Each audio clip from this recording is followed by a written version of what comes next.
आखिर जित योपालि पनि हाम्रै हो दाजु, पिर मान्नु पर्दैन। आखिर पैसा नै त हो सबै थोक।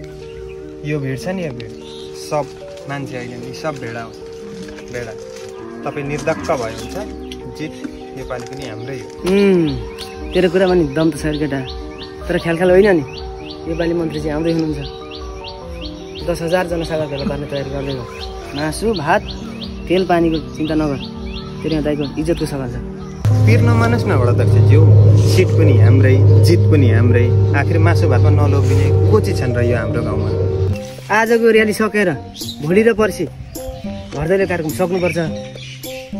पर्सि 25 गते शुक्रबार मन्त्रीजीको आगमन हुँदैछ, अब तयारीमा जुट्नुपर्छ।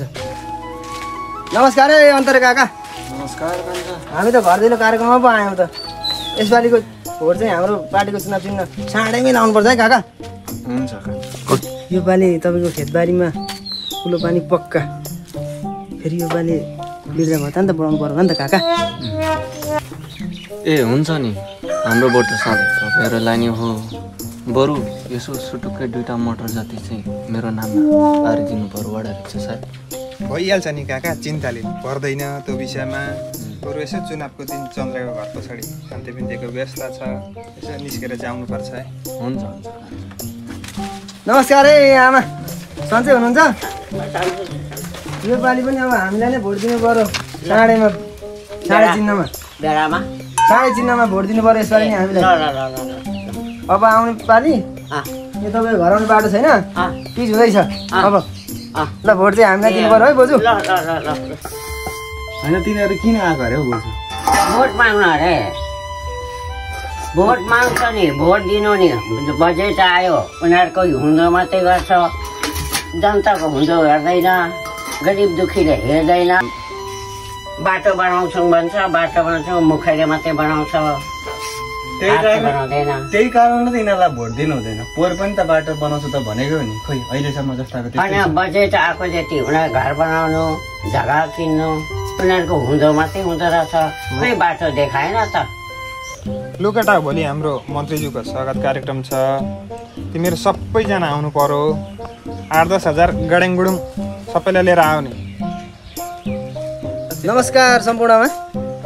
आजको यस फिल्ड भिजिट कार्यक्रममा पाल्नुहुने सम्पूर्ण वडावासीहरूमा धेरै धेरै धन्यवाद दिन चाहन्छु। अबको कार्यक्रममा आउँदै हुनुहुन्छ माननीय ऊर्जा मन्त्री श्री रामकुमार सुवेदीज्यूलाई आफ्नो छोटो मिठो मन्तव्य राखिदिनु हुन अनुरोध गर्न चाहन्छु। धन्यवाद।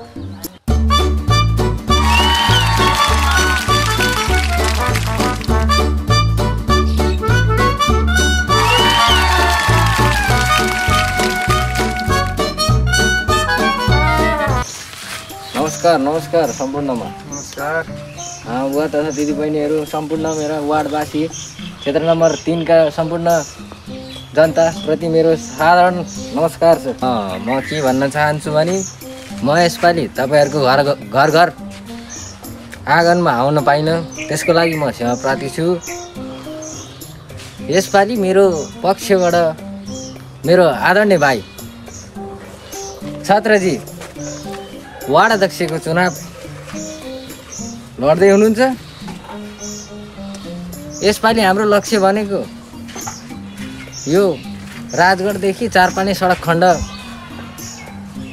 कालोपत्रे गर्ने हाम्रो लक्ष्य छ। साथसाथै यो लोड सेडिङको अन्त्य गर्ने हाम्रो एकदम लक्ष्य छ। ठाउँ ठाउँमा खानेपानीको सुविधा। साथै म तपाईँहरूलाई के भन्न चाहन्छु भने यति विश्वासका साथ भन्न चाहन्छु कि तपाईँहरूले आइन्दादेखि यस्तो दुःख शास्ति खेप्नु पर्दैन। अर्को कुरा म के भन्न चाहन्छु भने साथसाथै हाम्रो अर्को लक्ष्य भनेको निःशुल्क शिक्षाको सुविधा गरी सरकारी स्कुललाई अलिकति उच्च स्तरमा पुर्याउने निर्णयका साथ हामी अगाडि बढिरहेका छौँ।